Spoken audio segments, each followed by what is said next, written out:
గురించి మనము ఈరోజు ఒక అంశం మనకి తెలిసిన విషయం. ఇందులో ఎక్కువగా మనము నేర్చుకోవాల్సినటువంటి విషయాలు ఏమన్నాయంటే ప్రేమకు సంబంధించినటువంటి విషయాలు ఉంటాయి. ఈ 13వ అధ్యాయంలో 13 వచనాలు ఉన్నాయి. ఈ 13వ అధ్యాయంలో 13 వచనాలు కూడా మరి అపోస్తలుడైన పౌలు చాలా జాగ్రత్తగా మాట్లాడినటువంటి విషయాన్ని మనం చూస్తాం. జాగ్రత్తగా మాట్లాడటం అంటే ఏంటి? జాగ్రత్తగా మాట్లాడటం అంటే ఏంటి?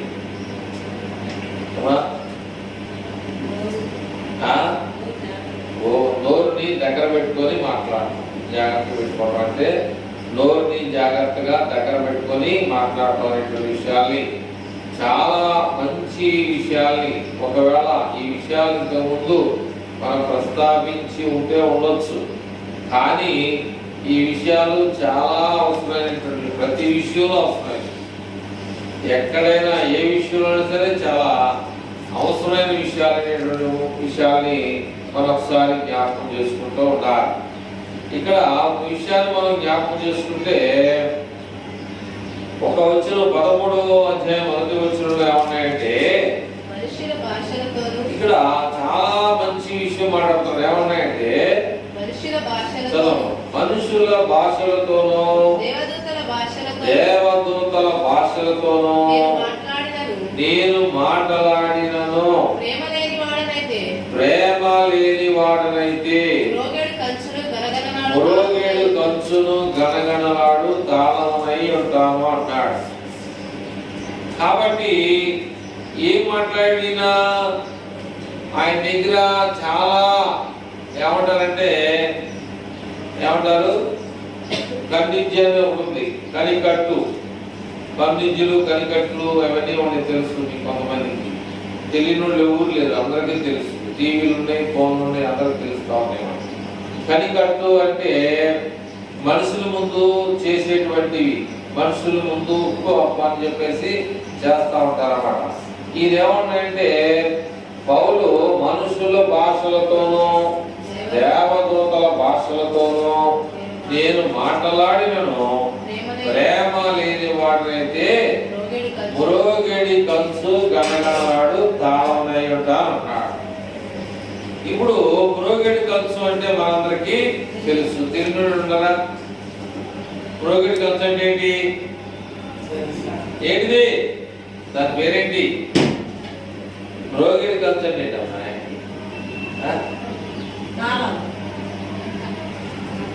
ఏం తాళాలు?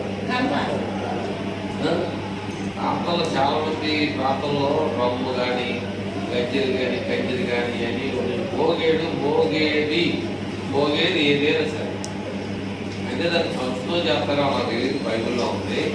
అది ఏదైనా సరే మనం దాన్ని ఊపితేనే మోత వస్తుంది, పోకపోతే మోత రాదు. అలా నువ్వు ఎన్ని భాషలు మాట్లాడినా, దేవదూతల భాషలతో మాట్లాడినా, ప్రేమ లేకపోతే నీ చెయ్యి ఎంతసేపు అయితే ఊపుతావో అది మోగుద్ది, లేదనుకుంటే అది మోగదు. అలాంటి వాడివే అని అర్థం. అంటే అర్థం ఏంటి? నీలో ఎంత శాస్త్రీయం ఉన్నప్పటికీ, అంటే కనికట్టు ఉన్నప్పటికీ, నీలో ఎన్ని విద్యలు ఉన్నప్పటికీ కూడా, నీలో ఎంత బలం అనేటువంటిది ఉన్నప్పటికీ కూడా ఏమలేకపోతే, ప్రేమ లేకపోతే ఎందుకు పనికిరాము అనే విషయాన్ని మనం తెలియాలి. ఈ విషయాన్ని చెప్తా ఉంటే నాకు ఒక ఆయన గుర్తొస్తున్నాడు. బైబిల్లో ఓల్డ్ టెస్టిమెంట్ లో, పాత నిబంధన గ్రంథంలో అది మనందరూ తెలిసినటువంటి కథే. ఏమిటి ఆ కథ అంటే సంసోను దెలీలా. సంసోను దెలీలా అనేటువంటి వారు ఉన్నారు. సంసోన్ అంటే మొగాయన, దెలీలా అంటే ఆడమ్మాయి. ఈ సంసోను దెలీలా అనేటువంటి ఆ కథ ఏంటంటే వారు ఫిలిస్తీన్లేగా, వారు ఫిలిస్తీన్లైనటువంటి వారు ఏం చేస్తున్నారంటే సంసోనుకి చాలా బలవంతుడు. ఆయన దగ్గర బలం ఎక్కడ ఉందో కూడా ఎవరికి తెలియదు. ఆయన ఎదిరించే శక్తి కలిగిన వాడు ఈ భూమి మీద లేడు. కానీ ఎవడొచ్చినా కొట్టేస్తున్నాడు.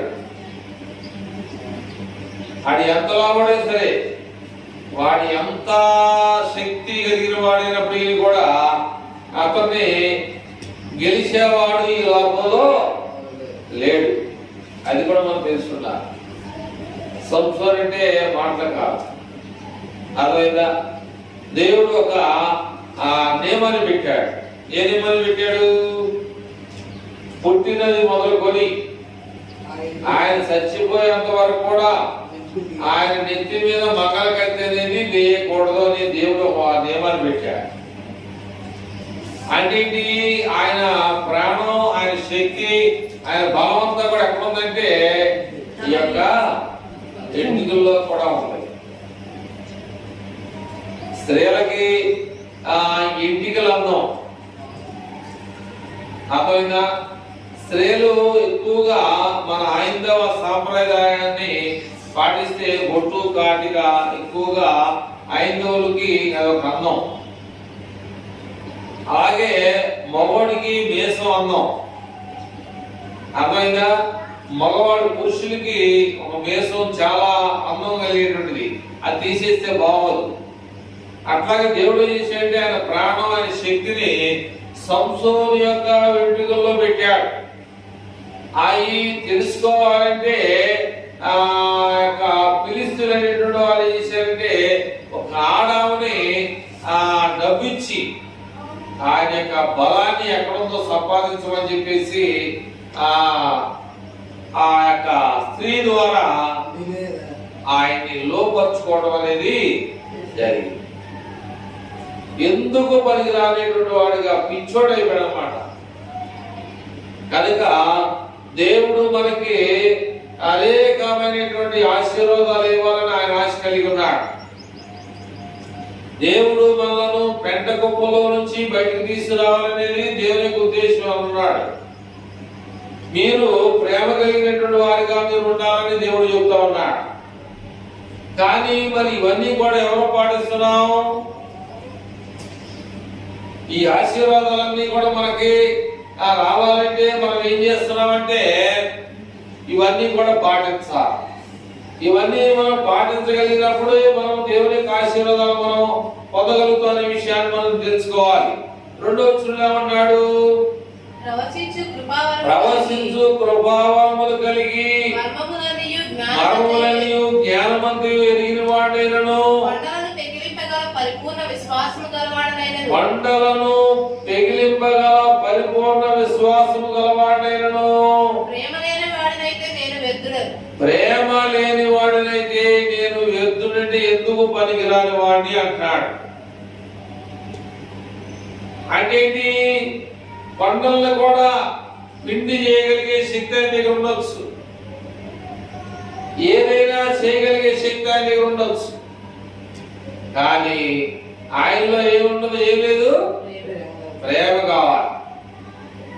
ప్రేమ లేకపోతే మనము ఎంత ప్రయాసపడే కూడా వ్యర్థమే.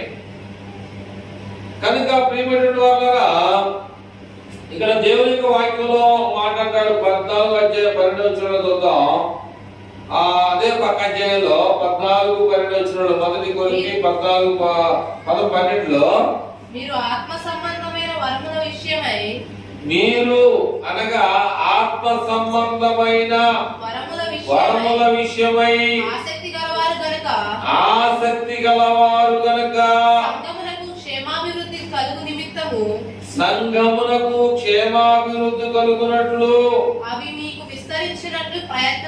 మీరు విస్తరించినట్లు ప్రయత్నం చేయండి. అంటే ఇక్కడ 12 వచనాన్ని మనం ఒకసారి పరిశీలన చేస్తుంటే ఆత్మ సంబంధమైన వరముల విషయంలో, ఆత్మ సంబంధమైన వరాలు అంటే ఏంటి? ఆత్మ సంబంధమైన వరాలు ఎలా ఉంటాయి? గలతీయులకు రాసినటువంటి పత్రికలో 5వ అధ్యాయంలో 6వ అధ్యాయంలో మనం చూస్తే అక్కడ మనకి ఎవరన్నా మనం తెలుస్తాం అన్నమాట. చూడండి, మనకి ఆత్మ ఫలించాలి. అయితే ఆత్మ భావమేమనగా ప్రేమ, ఇక్కడ మొట్టమొదటి కూడా స్టార్టింగ్ లో ప్రేమ పెట్టాడు. సంతోషము, సమాధానము, సమాధానము, దీర్ఘశాంతము, దీర్ఘశాంతము, దయాలత్వము, దయాళత్వము, మంచితనము, మంచితనము, విశ్వాసము, విశ్వాసము, సాత్వికము, సాత్వికము, ఆశా నిగ్రహము. ఆశా నిగ్రహము. కాబట్టి ఇవి లోకంలో ఎవరికి ఉన్నాయంటే వారు ఆశీర్వదించబడతారు. ఈ లోకంలో అవి ఎవరో మనం పాటించగలుగుతున్నామంటే వారు దీవించబడతా ఉంటారు. ఇవన్నీ ఎవరికి ఉన్నాయి అనేటువంటి విషయాన్ని మీకు ఎవరికి తెలుసా? ఎవరికి? ప్రేమ, సంతోషము, సమాధానము, దీర్ఘశాంతము, దయాళత్వం, మంచితనం, ఇవన్నీ ఎవరికి ఉన్నాయి? అంతేగాని మాకు లేవు, లేవు. వాస్తవాలు ఇవన్నీ కూడా మనకి ఇవ్వడానికి యేసుప్రభువు వచ్చాడు, ఇచ్చాడు. కానీ అవి మనం తీసుకోవట్లా. వాటిలో ఏంటి లాభం? మంచితనం ఉంటే ఏంటి లాభం? ప్రేమ కలిగి ఉంటే ఏంటి లాభం? అంతేనా? అర్థమవుతుందా? మంచితనంగా ఉంటే ఏమొస్తుంది? ఏం చేయాలి? కనుక ఈ లోకంలో దేవుడు చెప్పినటువంటి విషయాలుగా మనం వినకపోయామనుకో మనం చాలా ప్రమాదంలో పడే పరిస్థితి జరుగుద్ది. దేవుడు చెప్పినటువంటి పనులు కానీ మనం చేసుకోకపోతే మన శరీరంలో ఓ పాస్టర్ గారు అన్నట్టు చెప్పాను, తెలుసా నీకు? చెప్పాను ఒకసారి. ఏమని చెప్పాను? ఓ పాస్టర్ గారు ఓ డాక్టర్ గారి దగ్గరికి వెళ్తే ఆయన శరీరం అంతా కూడా, ఒళ్ళంతా కూడా చెక్ చేస్తే మొత్తం అంతా కూడా మందుతో నిండబడి ఉన్నది. ఆయన శరీరంతో ఎలాగా ఎలాగా ఇప్పుడు ఈ ఆదివారం కనుక కూర బాగుందనుకో, అన్నంలో ఎక్కువ కూర ఎలా ఎక్కువగా వేసుకుంటామో ఆయన శరీరం అంతా కూడా మందు చేత నింపబడింది. అంటే ఏంటి? శరీరాశ, నేత్రాశ, జీవటము. అంటే ఏంటి? ఎక్కువగా ముందు వేసుకోవడం ద్వారా నేను ఎక్కువ కాలం ప్రభుత్వం వేసుకున్నాడేమో నాకు తెలియదు. ఎక్కువగా ముందు వేసుకోవడం ద్వారా నేను ఎక్కువ ఆయుష్ కాలాన్ని పొడిగించుకుంటాను కూడా నాకు తెలియదు.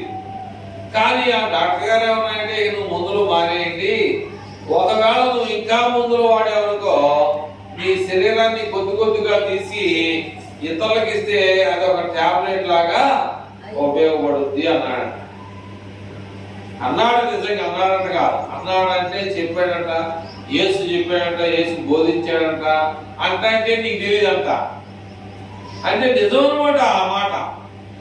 అలాగే ఇక్కడ మనం ఎలా ఉండాలి అంటే 12 12 మీరు ఆత్మ సంబంధమైన వరముల విషయమై ఆసక్తి గలవారు కనుక సంఘానికి క్షేమాభివృద్ధి కలుగు నిమిత్తము అవి సంఘంలో మీరు కూడా ఉంటే మీకు కూడా వచ్చేటట్లుగా ఏం చేయాలి? ప్రయత్నం చేయాలి. 11వ వచనంలో ఉన్నాడు, భాషతో మాట్లాడువాడు శక్తి కలుగుటకై ప్రార్థన చేయవలెను. నీకు భాషతో మాట్లాడాలని అనుకున్నట్లయితే ఆ భాష యొక్క అర్థాన్ని నేను చెప్పగలిగేటట్టుగా నాకు తెలియజేయమని దేవునికి ఏం చేయాలి? ప్రార్థన చేయాలి. అంతేగాని ఆమె ఆ రబ్బులు వాయించిందాక గణగణలాడు తాళమైనడు ఆ వాయించిన దాన్ని బట్టి కొంతమందికి ఒళ్ళు బెదిరించి ఆమె ఆమదరగా తప్పిట్లు కొట్టుకుంటా ఉన్న దాన్ని బట్టి చాలా మంది ఆత్మ వచ్చింది అని చెప్పి చాలా మంది చెప్తా ఉంటారు. కనుక ప్రియమైనటువంటి వాళ్ళ ఇక్కడ దేవుడు ఏంటంటే నీ యొక్క ఆత్మ సంబంధమైనటువంటి విషయాల్లో నీకు దేవుడు ఇచ్చేటువంటి వరములు కావాలి. అర్థమైందా? దేవుడు ఇచ్చేటువంటి వరాలు కావాలి. కానీ నేను భాషలతో మాట్లాడగలను, నేను భాష అర్థం చెప్పగలను, అని నువ్వు చెప్పొచ్చు. నీ కాదంట్లా, అవి నిజమవచ్చు కాదంట్లా, అది నేను తప్పని నేను అంట్లా. కానీ ఏంటంటే ఇక్కడ ఏమన్నాయంటే మూడో వచనంలో ఏమన్నాయంటే పేదల పోషణ కొరకు నా ఆస్తి అంతలు ఇచ్చినను, కాల్చడానికి నా శరీరం అంతా కూడా అప్పగించినను, ప్రేమ లేని వాడినైతే నాకేమీ లాభం లేదన్న. నువ్వు ఎంత ప్రయాసపడినప్పటికీ కూడా, నువ్వెన్ని విద్యలు సంపాదించినప్పటికీ కూడా, నువ్వెన్ని తారతమ్యాలు చేసినప్పటికీ కూడా ఆయన ఏమన్నాడు మూడో వచనంలో పేదల పోషణ కొరకు నా ఆస్తి అంతయు ఇచ్చినను, కాల్చడానికి నా శరీరం అంతా కూడా అప్పగించినప్పటికీ కూడా ప్రేమ అనేటువంటి రెండు అక్షరాలు లేకపోతే ఏమీ ప్రయోజనం లేదన్నాడు. కానీ మరి జక్కయ్య అన్నాడు, ఒకవేళ నేను ఎవరి ఎదురైనా అన్యాయముగా నేను తీసుకున్నట్లయితే నాకు తెలియదు కనుక మీరు ఎవరు చెబితే తిరిగి మళ్ళా నేను తిరిగి 4 గంటలు మళ్ళీ మీకు ఓపెన్ చేస్తా. నేను ఎవరి ఎదురైనా అన్యాయముగా అక్రమముగా నేను ఏమైనా తీసుకున్నట్లయితే మరలా తిరిగి మీకు అప్పగిస్తా అని చెప్తారు. దాన్ని ఏమంటారంటే పశ్చాత్తాపం అంటారు, దాన్ని ఏమంటారంటే మారు మనస్సు అంటారు, దాన్ని ఏమంటారంటే ఆత్మ సంబంధమైనటువంటి ఆలోచన కలిగినటువంటి మాటలు అంటారు. అంతేగాని లోకంలో పనికిరానటువంటి విషయాలు మాట్లాడడం ద్వారా మనం పనికిమాలవుతాం తప్ప దేవుడు అన్యాయస్తుడు కాడు. దేవుడు అన్యాయస్తుడు అవుతాడా? చెప్పాడు నీకు ఇలా ఉండాలి, నీ జీవితం ఇలా ఉండాలి, నీ జీవితాన్ని ఇలా మార్చుకోవాలి, ఈ స్థితిలో నువ్వు ఉండగలిగితేనే నువ్వు నాతో పాటు ఉండటానికి అవకాశం ఉంటుంది అన్నాడు. కాబట్టి ఒక ఆమె వచ్చి అడిగింది, అయ్యా నాకు 2 కొడుకులు ఉన్నారు. బైబిల్లో ఉన్న విషయం. ఒక ఆయన ఆయన చేతి కూర్చోబెట్టుకో, నిజమా కదా? ఒక ఆయన గుడిసే పక్కన కూర్చోబెట్టుకున్నాడు. అది నా తండ్రి చిత్తాన్ని బట్టి ఒక మాట చెప్పాలంటే అది సాధ్యపడే పని. అది తండ్రి చిత్తం అయితే జరుగుతుంది కానీ నా చిత్తం అయితే జరగదు. నేనైతే తీర్పు తీర్చే అధికారం నా దగ్గర లేదు. తీర్పు ఎవరు తీరుతారు? ఎవరు తీరుతారు తీర్పు? అది తండ్రి మాత్రమే తీర్పు తీర్చేక కుడి చేతిన ఎడ చేపెట్టిన కూర్చోబెట్టగలిగేటువంటి అవకాశం ఎవరి చేతిలో ఉందంటే అది ఒక తండ్రికి మాత్రమే తప్ప నాకైతే ఆ అధికారం లేదంట. చాలా మంది ఏం చెప్తారంటే ఉన్న బలం అయిపోయిందో పెడతా ఉంటారు. పెట్టొచ్చాక ఎందుకని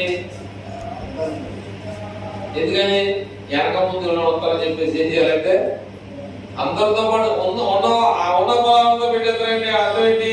అందరూ సమానం పెడతాం లేదా ఒకటి ఎక్కువ తక్కువ పెడతాడా? సమానంగా కాదుగా. ఒకసారి అందరికి వచ్చింది, 2 సార్లు వస్తుందా? రానప్పుడు ఏం చేయాలంటే పిచ్చేసేయాలి. అట్లాగా మనం అందరికి సమానంగా పంచిపెట్టలేం. ఆ దేవుడైతే చేయగలగండి. ఎవరికి ఏమి ఇవ్వాలో ఎవరికి ఏమి ఇవ్వకూడదు అనేది ఆయన తెలుసు. అందుకని ఇక్కడ దేవుని వాక్యాన్ని బట్టి మనం ఆలోచన చేస్తుంటే 4వ చదువుతామా? ప్రేమ అనేది దీర్ఘకాలం సహించును, దయపడి చూపించిందట. ప్రేమ అనేది మత్సరపడదట. ప్రేమ అనేది డమ్మముగా ప్రవర్తింపదంట. అది ఉప్పొంగదు. అమర్యాద అంటే ఏంటి? మర్యాద లేకుండా. అమర్యాద అంటే ఏంటంటే మర్యాద లేకుండా అంటే ఏంటి? కొంతమంది మనుషుల ముందు వాళ్ళ బలాన్ని ఉపయోగిస్తారు, కొంతమంది వాళ్ళ ఆస్తిని ఉపయోగిస్తారు, కొంతమంది వాళ్ళకు ఉన్నటువంటి జనాభాను ఉపయోగిస్తారు, కొంతమంది చేస్తారంటే ఆస్తి నా పొందలే అని చెప్పేసి ఏమంటారు? దాన్ని ఏమన్నారమ్మా? అది ప్రేమ డబ్బముగా ప్రవర్తింపదు. అది ఉప్పొంగుడు అంటే ఉప్పొంగడం అంటే ఏంటి? ఉప్పొంగడం అంటే ఏంటి? ఉప్పొంగడం అంటే ఏంటి?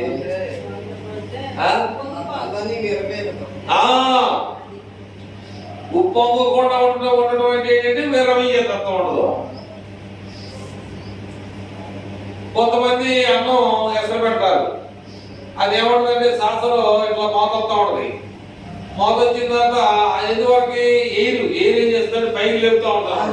ఎయిర్ అంటే గాలి. అదే ఒకవేళ నువ్వు నీళ్లు ఎక్కువ పోసి పెట్టావనుకో, అదేమవుతుందంటే ఆ నీళ్ళ మీద సాసన పడకుండా అది ఉప్పొంగడం అంటారు. ఎక్కువగా ఉంది కాబట్టి దాన్ని ఏమంటారు, ఉప్పొంగి ఏమవుతుందంటే సాసన కింద పడే పరిస్థితి అవుతుంది అన్నమాట. సమానంగా పెట్టావనుకో, సమానత్వం దాంట్లో ఉంది కనుక అదేమవుతూ ఊరిని అలాగా పైకి లేచి 2-3 సార్లు కొట్టుకొని చేస్తాడు. మళ్ళీ ఆ సరిపడా ఉంది కనుక మళ్ళీ దాని దగ్గరికి వెళ్ళి కూర్చోడదు అనమాట. అందుకని మీకు తెలుగులో అర్థం అవడానికి అది ఉప్పొంగుననే విషయాన్ని మనం తెలుసుకోవాలి.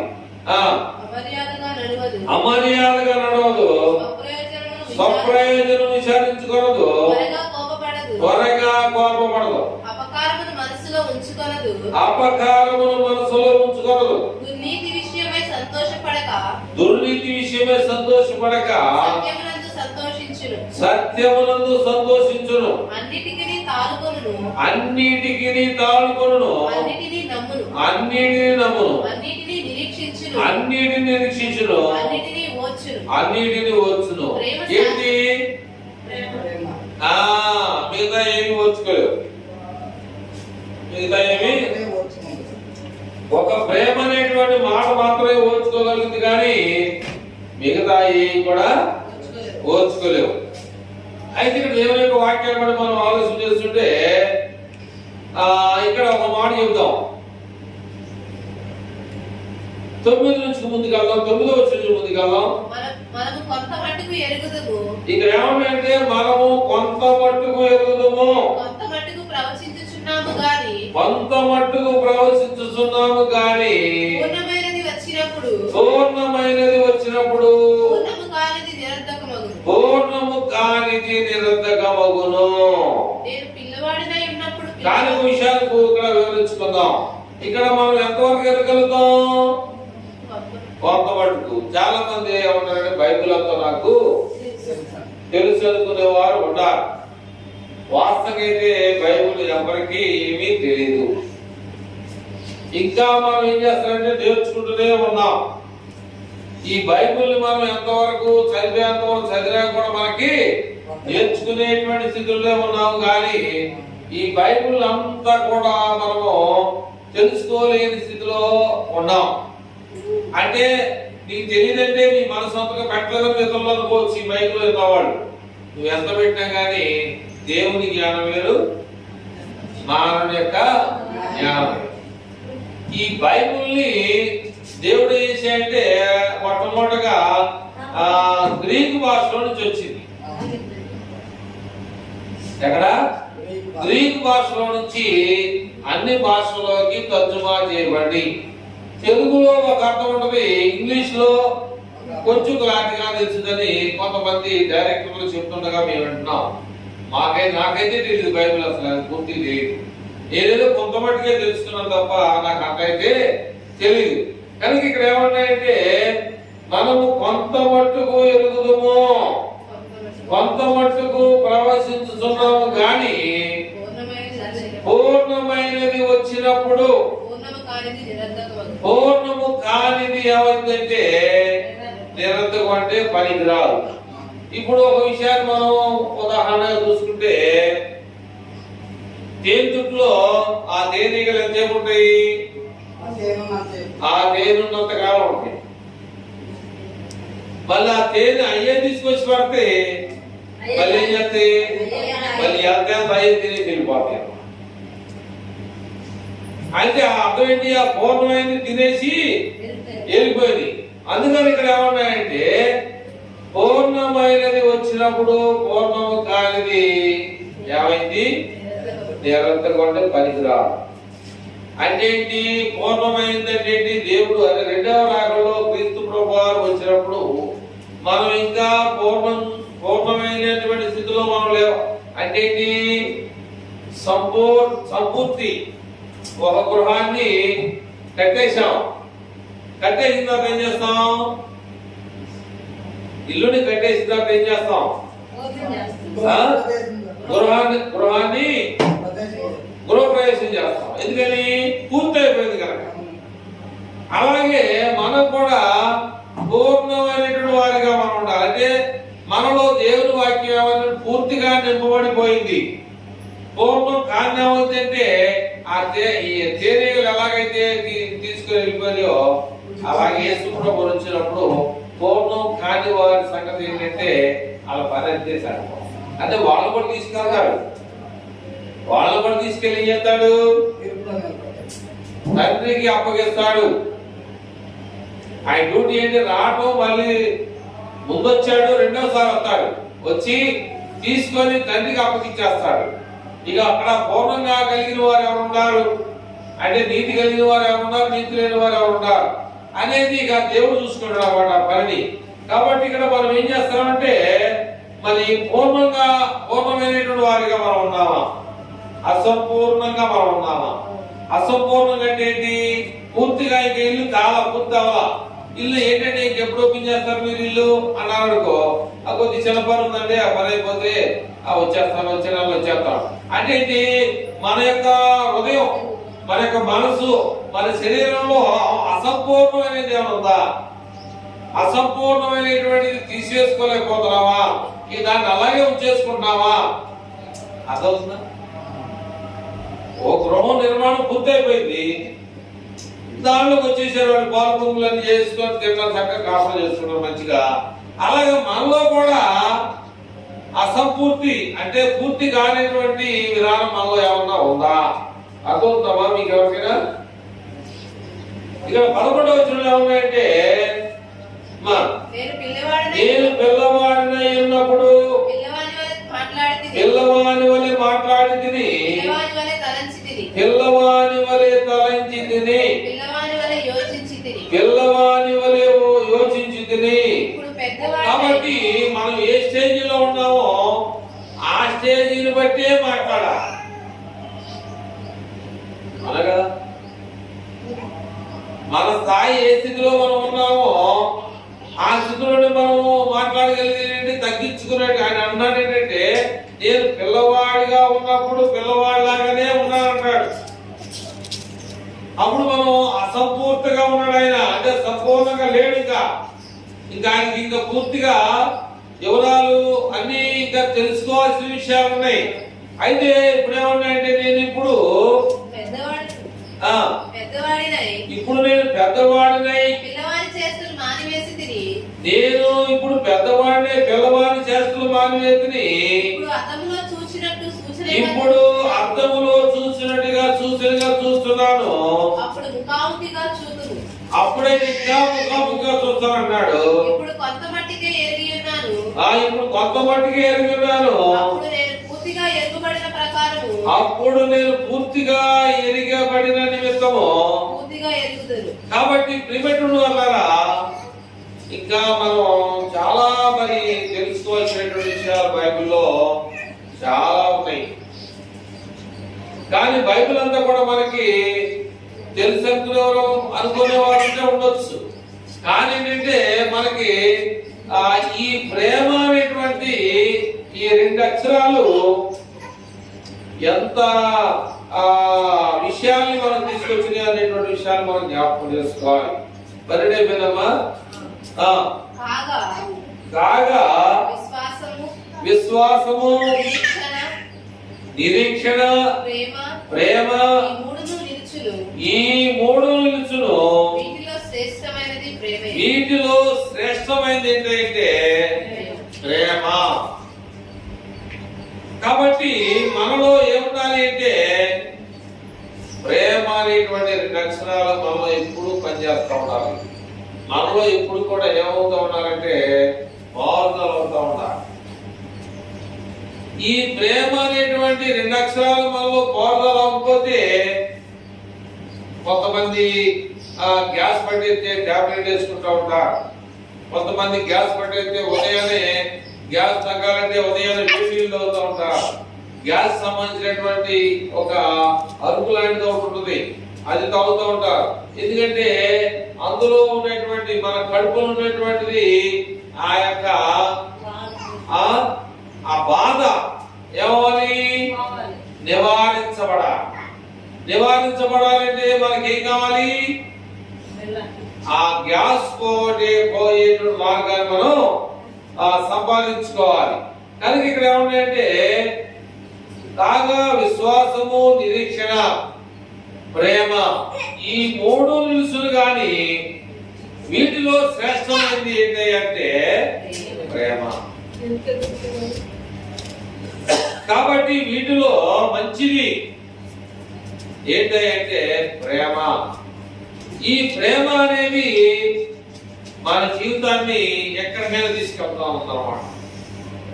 మనలో ఏమి లేకపోవచ్చు, ఏ డబ్బులు లేకపోవచ్చు, ఏ మనకు ఆస్తి లేకపోవచ్చు, ఏమి లేనప్పటికీ కూడా దేవుడు ఈ ప్రేమ మనలో ఉండగలిగితే మనల్ని ఎక్కడికైనా తీసుకెళ్తాడు. ఎప్పుడైతే ఉక్రోషం, ఈ ప్రేమ లేకుండా దాన్ని ఏమంటారు కోపతనం, ఇవన్నీ కూడా మనలో ఉంచుకొని ఆ సమాజంలో మనం ఉండాలి అంటే ఉండొచ్చు. కానీ అది ఆ లోకంలో ఉన్న మనుషులు మనల్ని ఎలా చూస్తారంటే అదొక రకంగా చూస్తారు. అవకాశం మనం వాళ్ళకి ఎందుకు ఇవ్వాలి? ఆ అవకాశాన్ని మనం వాళ్ళకి ఎందుకు ఇవ్వాలి? మన శరీరాన్ని పోయిన వారం మనం చదువుకున్నాం. పోయిన వారం ఏం చేశాయంటే తన శరీరాన్ని తాను ఎట్లేదంట. తన శరీరం అర్థమైందా? పౌలుకి తన శరీరం ఏం చేస్తుందంటే వ్యతిరేకంగా ఉందంట. వ్యతిరేకం ఉంటే ఏం చేసుకున్నాడు ఆయన?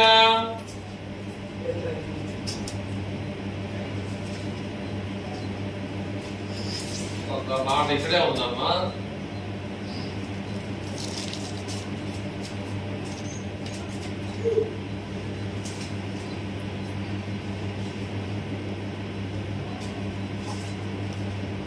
తన శరీరం తాను ఏం చేసినట్టు నల్లగొట్టుకున్నాడని మనం పోయిన వారం చదువుకున్నాం.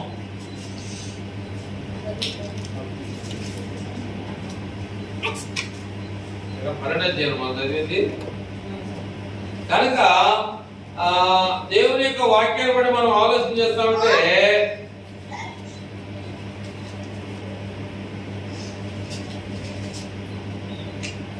అంటే ఎందుకని ఆయన శరీరాన్ని నలగొట్టుకున్నాడు?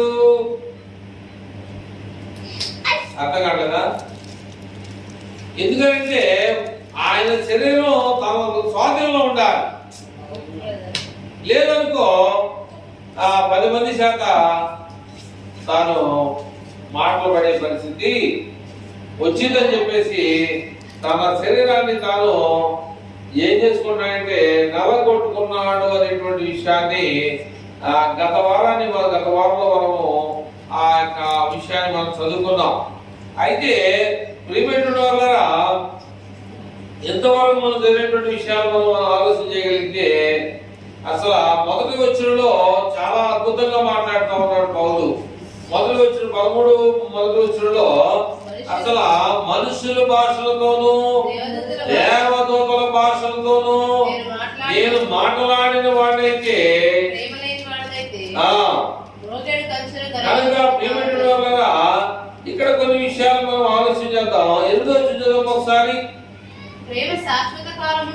కాబట్టి ప్రేమ అనేది శాశ్వత కాలముండును, ప్రవచనములైనను నిరర్ధకములగును, భాషలైన నిలిచిపోతాయంట.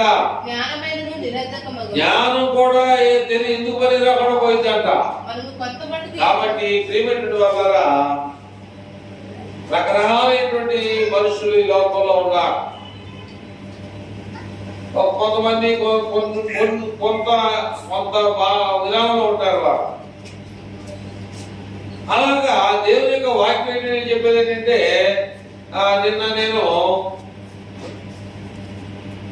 అమ్మాపురం పంచదార కాడికి వెళ్ళాను. యోహాను సువార్త 4:24 చదివితే నాకు ఆ మాట గుర్తొచ్చింది. యోహాను సువార్త 4:24లో అక్కడ ఏమంటాయంటే దేవుడు ఆత్మ కనుక ఆయనను ఆరాధించువారు ఆత్మతోనూ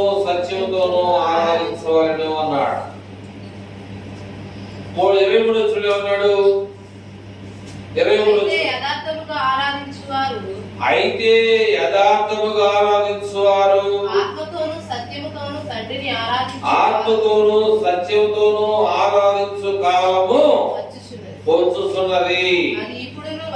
అది ఇప్పుడు కూడా వచ్చే ఉన్నది. నన్ను ఆరాధించేవారు ఆత్మతోను సత్యతోను ఆరాధించేవారు కావాలని తండ్రి ఆశపడతా ఉన్నాడు. అయితే దేవుని యొక్క వాక్యంలో మాట మనం ఉంది అంటే అది నాకు ఐడియా ఉందో లేదు 14:33 ఒకసారి చూద్దామా ఉన్నట్టున్నాడు. 14:33 ఇదే కొరింథీయులకు రాసిన పత్రిక మొదటి కొరింథీయులకు రాసిన పత్రిక 14:33 ఇక్కడ నేను అండర్లైన్ చేసుకున్నాను. 14:33 అలాగే పరిశుద్ధుల సంఘములన్నిటిలో దేవుడు సమాధానమునకే కర్త గాని అల్లరికి కర్త కాడు అనే ఈ రెండు విషయాలు నేను ఆయనకి చెప్పాల్సి వచ్చింది. ఈ రెండు విషయాలు ఇప్పుడు చెప్తుండగా నాకు ఒక మాట గుర్తొస్తా ఉంది. కనుక ఏం గుర్తొస్తుందంటే రేపు కాలం గుర్తొస్తుందా? ఏమిటి గుర్తొస్తుందంటే ఫిలిస్తీయులకును అన్యులకును తర్వాత దేవుని నమ్మిన వారికి చిన్న పోటీ పడింది. ఏంటి? చిన్న పోటీ పడింది. ఏ పోటీ? మీ దేవుడు గొప్పవాడా మా దేవుడు గొప్పవాడు అనేటువంటి ఒక చిన్న పోటీ పడింది. ఇక దాని మీద ఏలియా మంచి ప్రార్థన పడు. ఏలియా అది కూడా నాకు గుర్తొచ్చింది. ఏలియా మంచి ప్రార్థన పడు అయితే మీ దేవుడు మీరు చేయండి, మీ ప్రార్థన చేస్తారు మీరు చేయండి. మీ దేవుడు వచ్చాడుకో మేము మీలోకి వచ్చేస్తాం, మా దేవుడు వచ్చాడుకో మేము చెప్పినట్టుగా వస్తే మీరు మాలో కావాలని చెప్పేసి అక్కడ ఒప్పందం జరిగితే అక్కడ ఏం జరిగిందంటే వాళ్ళు ఉదయం మొదలుకొని ఇప్పుడు ఖచ్చితంగా మధ్యాహ్నం వరకు కూడా వాళ్ళు ఏం చేస్తున్నారు మరి రెపకాకును అంతే అప్పుడు తెలుసు అనుకున్నా నేను. తెలుసా? ఏం తెలుసు? ఏం చేస్తున్నారు బాగా ఇంకా రావట్లేదు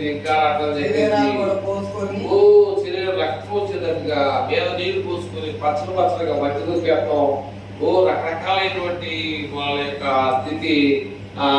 మరి మనం చిన్నప్పుడు రెప్పగా తెచ్చారు మన ఊర్లో అధ్యాపనాలు జరుగుతాం కానీ ఏమి ప్రయోజనం ఏమి ప్రయోజనం ఏంట్రా బాబు ఇంకా ఎంత టైం అయ్యా ఏంటి అని చెప్పేసి అడిగితే ఇక వాళ్ళు కానీ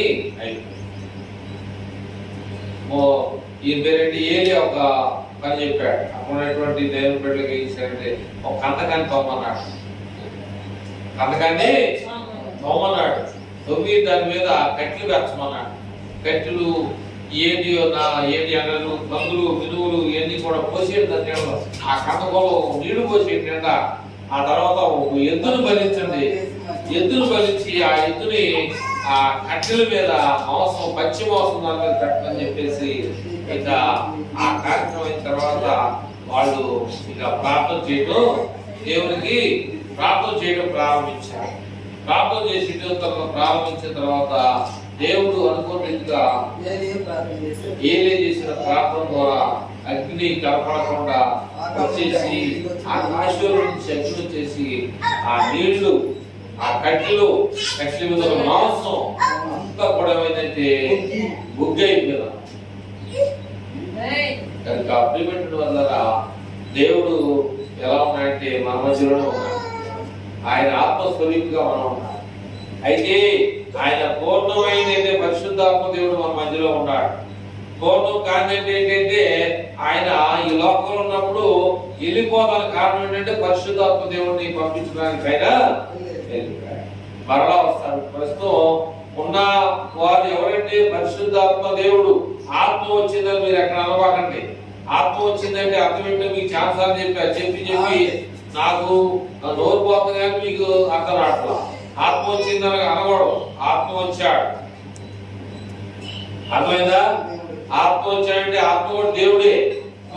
తిరుపతిలో 4 వచ్చిన అంత ఆ సుష్మా వీళ్ళందరూ కూడా బైబిల్ ఉన్న వాళ్ళు ఏమన్నా చెప్పండి.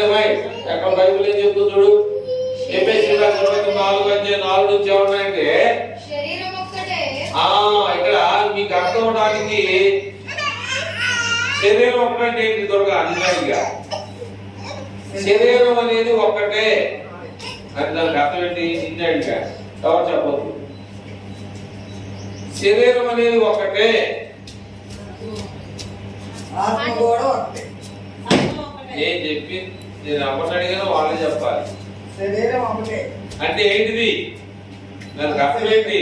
మన శరీరం. అదేనమ్మా దానికి అర్థం ఏంటంటే శరీరం అనగా సంఘం. సంఘం. ఎన్నిసార్లు చెప్పను? శరీరం అనగా ఒకటే, అది కూడా సంఘం. చదువమ్మా. ఆత్మయు ఒక్కడే. ఒక్కటే అని ఉందా ఒక్కటే అని ఉందా? ఒక్కటే ఉంది. అక్కడ బైబిల్లో మనం ఏంటంటే ఆత్మ ఉంది, ఆత్మయు ఒక్కటే. ఒక్కటే. చదువు. ఆ ప్రకారమే మీ పిలుపు విషయమై ఒక్కటే నిరీక్షణ. నిరీక్షణ అనేది కూడా ఒక్కటే ఒక్కటే. నిరీక్షణ ఎందుకు పిలువబడితిరి. ప్రభువు ఒక్కడే. చూడండి, ఆయనే క్రీస్తు ప్రభువు.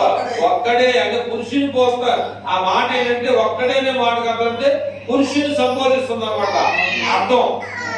ప్రభు ఒక్కడే, విశ్వాసం అనేది కూడా ఒకటే, బాప్తిస్మం అనేది కూడా ఒకటే. అందరికీ తండ్రి అయిన దేవుడు కూడా ఒక్కటే పురుషుడు. కనుక చాలా మనలో తెలుసు. నేను దగ్గర అన్నాడు, ఈయన ఏమన్నాడు పౌలు, నేను కొంత మట్టుకే తెలుసుకున్నా, నాకు కొద్దిగే తెలుసు, తర్వాత ఇంకా తెలుసుకుంటా అన్నాడు. అట్లాగే నాకు అంతా తెలియదు, నాకు తెలిసిన వాటికి మీకు చెప్తున్నా. పెద్ద పెద్ద డైరెక్టర్ గారి దగ్గర నేర్చుకుని వచ్చిన విషయాలు చెప్తున్నా, బైబిల్లో ఉన్న విషయాలు వాళ్ళు చెప్పింది కాదు, బైబిల్లో ఉన్న విషయాలే. వాళ్ళు బైబిల్లో ఉన్న విషయాలు అయితే వాళ్ళు చెప్పిన, వాళ్ళు ఏం చెప్తే అది విన్నాం. వాళ్ళు చెప్పిన బైబిల్లోనైతేనే వింటా. నేనేదో వాళ్ళు చెప్పారు నేను అదే చెప్పినంటే అంటే వాళ్ళు ఏది తింటావా? అది కాదు. బైబిల్లో ఉన్న విషయాలు చెప్తేనే నేను అదే చెప్తా. బైబిల్ ఏం చెప్తుందో అదే మనం చెప్తాం. డైరెక్టర్ అవ్వచ్చు, ప్రిన్సిపల్ అవ్వచ్చు, ఇంకా ఎవరైనా బైబిల్ కాలేజీ ఓనర్ అయి ఉండవచ్చు. కానీ ఆయన బైబిల్లో ఉన్న విషయాలు అయితేనే మనం తెలుసుకోవాలి, మిగతా అయితే తెలియదు. కనుక ప్రియమైన వల్ల ఈరోజు ప్రేమ గురించి మనం కొన్ని విషయాలు నేర్చుకున్నాం. ఆ ప్రేమ అనేది ఎంతవరకు ఉంటుందని దాని గురించి మనం నేర్చుకోవాలి. అది శాశ్వత కాలం ఉంటుందా, మధ్యలో పోయిద్దా, భాషలు నిలిచిపోతాయా, పూర్తిగా ఉంటాయా, జ్ఞానం పూర్తిగా ఉంటుందా, మధ్యలో పోయిద్దా అనేది మనం ఆలోచన చేసుకొని ప్రేమ కలిగి మన జీవితాన్ని ఎవరికి అప్పగించాలి? దేవునికి అప్పగించాలి. పూర్ణమైంది వచ్చినప్పుడు మనం పూర్ణం కాకుండా ఉన్నాం అనుకో, ఎందుకు పనికి రాకుండా పాపం. కనుక ప్రియమైన వాళ్ళు ఎందుకు విషయాలు చెప్తా ఉన్నారంటే, ఏ మనుషుడు కూడా నశించుకోవడం అనేది మానవ ఉద్దేశం కాదు, దేవుని యొక్క ఉద్దేశం అయింది. దేవుడు చెప్తా ఉన్నాడు.